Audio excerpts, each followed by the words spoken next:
एक गुरु एक मार्ग से कहीं जा रहे थे। रास्ते में उन्होंने एक युवक को रोते हुए देखा। वह बहुत जोर से रो रहा था। उसकी आंखों से आंसू बह रहे थे। उसकी हालत ऐसी थी कि जैसे उसके भीतर कुछ टूट गया हो। गुरु उस युवक के पास आए और कहा, क्या हुआ है, क्यों रो रहे हो? युवक ने कहा, आप नहीं समझेंगे, आप सन्यासी हैं। आपका तो प्रेम से कोई मतलब ही नहीं है, और जिसने प्रेम नहीं किया वह प्रेम का दर्द नहीं जान सकता। मुझसे यह पूछने से पहले आप जाओ और प्रेम करो। जब आप प्रेम करोगे तब आपको पता चलेगा कि प्रेम का दर्द क्या होता है, प्रेम की दुविधा क्या होती है। गुरु ने कहा, प्रेम तो मैंने भी किया है, पर प्रेम में कोई दुविधा नहीं होती, कोई धोखा, कोई लालच, कोई ईर्ष्या, कोई दर्द नहीं होता। प्रेम करने वाला कभी दुखी नहीं होता और ना ही रोता है, लेकिन हाँ, कभी कभी करुणा के कारण आंसू जरूर निकल आते हैं। युवक ने कहा, क्या तुम सन्यासी ही हो? क्योंकि सन्यासी तो किसी स्त्री के चक्कर में नहीं पड़ते, वे तो स्त्री को स्पर्श भी नहीं करते, तो प्रेम कैसे करेंगे? या तो तुम सन्यासी नहीं हो, और अगर तुम सन्यासी हो तो तुम झूठ बोल रहे हो। गुरु ने कहा, प्रेम का स्त्री और पुरुष से क्या संबंध है? क्या स्त्री या पुरुष को स्पर्श करने से ही प्रेम उत्पन्न होता है? पुत्र, तुम जिस प्रेम को प्रेम समझ रहे हो, वास्तव में वह कोई प्रेम नहीं है, माया है, और माया धोखा देती है, और जिस धोखे को तुम प्रेम समझते हो उससे तुम्हें धोखा ही मिलना है। युवक ने कहा, आप मेरी समस्या नहीं समझ रहे हैं, आपको पता ही नहीं है प्रेम की दुविधा क्या होती है। पहले किसी स्त्री से प्रेम करो, तब आपको समझ में आएगा। गुरु ने कहा, तुम मेरे साथ चलो, शायद प्रेम को समझ सको। गुरु उस युवक को लेकर अपने साथ चल दिए। बहुत चलने के बाद गुरु एक गांव में पहुंचे। गुरु को देखते ही वहां के लोग आग बबूला हो गए। वह पूरा गांव गुरु के विरोध में था। उन्होंने गुरु को गालियां देनी शुरू कर दी, धक्के देने लगे। यह देखकर युवक ने कहा, यह क्या हो रहा है गुरुदेव? तभी कुछ लोगों ने जूतों की माला बनाकर गुरु के गले में डाल दी। यह देखकर गुरु बड़े खुश हुए और परमात्मा को धन्यवाद देने लगे। माला उतार कर संभाल कर अपनी झोली में रख ली और गांव वालों को धन्यवाद करने लगे, आशीर्वाद देने लगे।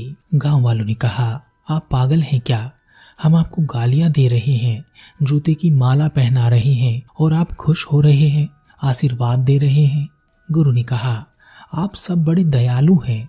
आपके पास जो था आप दे रहे हैं, आपके पास गालियां थी, आप दे रहे थे, आपके पास जूते थे, आपने दिए।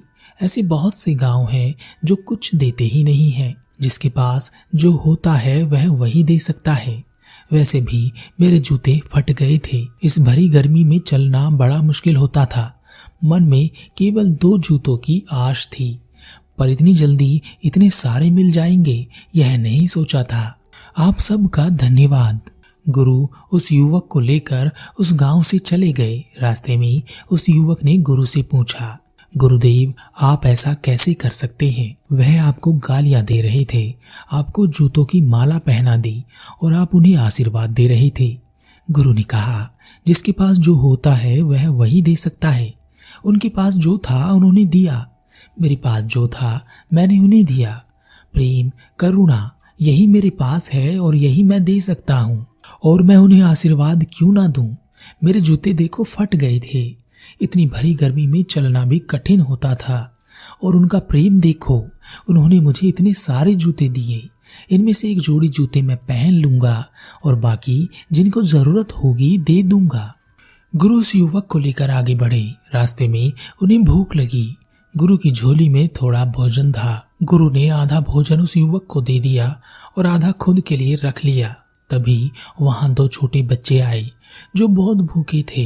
भोजन देखकर उन्होंने भोजन मांगा। गुरु ने अपना भोजन उन्हें दे दिया, पर वह भोजन एक बच्चे के लिए भी कम था, तो 2 कैसे खाते? वह बच्चे उस युवक की तरफ भी देखने लगे।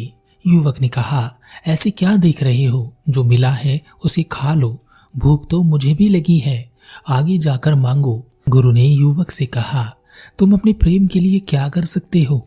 युवक ने कहा, उसके लिए तो मैं अपनी जान भी दे सकता हूँ। गुरु हंसे और कहा, तो तुम्हारा प्रेम कहाँ है? युवक ने कहा, मेरे गांव में। गुरु ने कहा, तुम्हारा प्रेम तुम्हारे पास नहीं है, वह कहीं और है। जब तुम में प्रेम है ही नहीं तो तुम प्रेम करोगे कैसे? युवक ने कहा, मैं समझा नहीं गुरुदेव, आप कहना क्या चाहते हो? गुरु ने कहा, कोई भी प्रेमिका तब तक सुंदर नहीं हो सकती जब तक कि उसे देखने वाले उसके प्रेमी की आंखों में सुंदरता ना हो। जिसे तुम सुंदर मानते हो सकता है वह दूसरों को सुंदर ना दिखती हो। इसी तरह जब तक तुम्हारे भीतर प्रेम नहीं होगा तुम दूसरों में प्रेम ना देख सकोगी। अगर तुम्हारे भीतर प्रेम होता तो तुम इन बच्चों की भूख ना देख पाते। और सच यही है कि तुम्हारे भीतर प्रेम नहीं है, वासना है, और वासना और प्रेम में थोड़ा ही अंतर होता है। युवक ने कहा, वासना और प्रेम में क्या अंतर होता है गुरुदेव?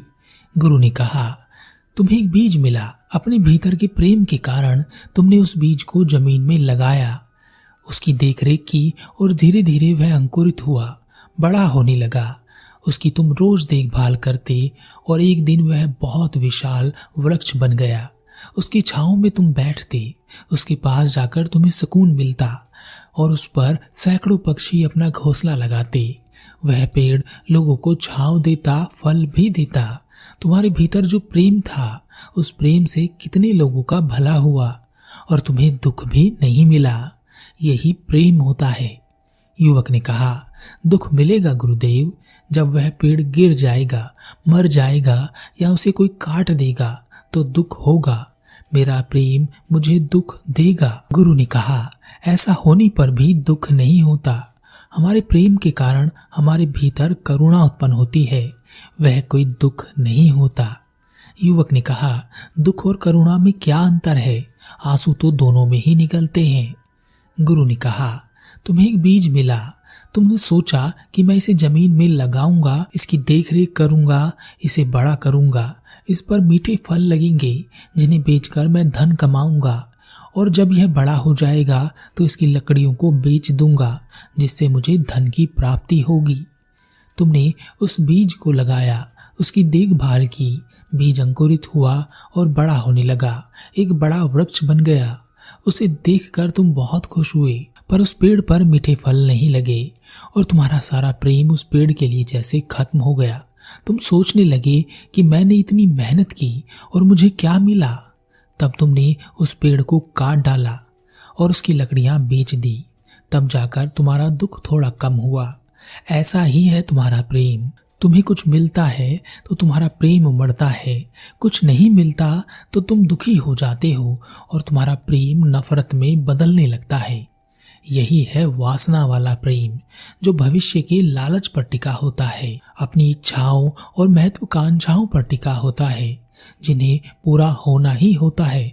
अगर वह पूरा ना हो तो प्रेम जैसी कोई चीज नहीं होती। परंतु जो प्रेम करता है वह तो प्रेम ही करता है, खोने पाने का लालच उसमें नहीं होता।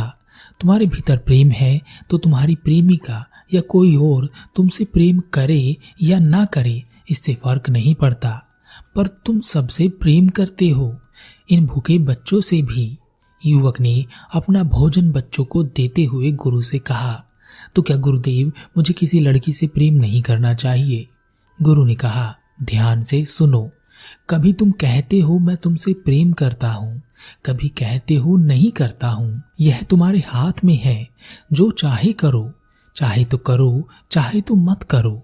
कल कह दो कि नहीं करता, लेकिन याद रहे जिसके जीवन से बैर चला गया वह कभी यह नहीं कहता कि मैं तुमसे प्रेम करता हूँ या अब मैं तुमसे प्रेम नहीं करता और अलग हो जाता हूँ।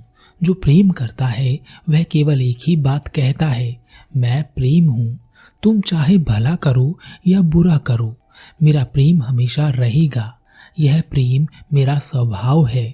तुम मुझे मारो, तुम मेरी सेवा करो, आदर करो या अनादर करो, तुम्हारा किया गया कुछ भी अब मेरे लिए अर्थ नहीं रखता। तुम्हारे करने से मेरे प्रेम में कोई अंतर नहीं पड़ता। यही वह प्रेम है जो अगर तुम किसी से करो तो तुम्हें कभी दुख नहीं मिलेगा।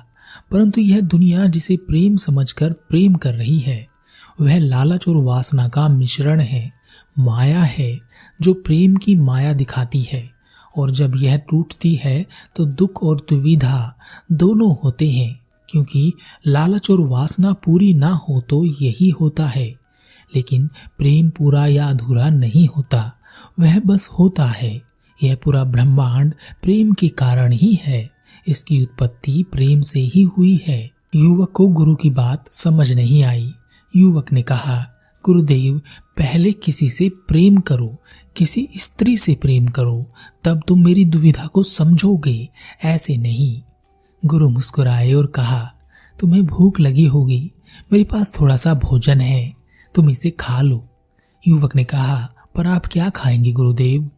गुरु ने कहा, मेरा प्रेम ऐसा ही है, तुम खाओगे और पेट मेरा भर जाएगा, क्योंकि मेरा प्रेम मेरे पास है, वह किसी स्त्री या किसी और के पास गिरवी नहीं है।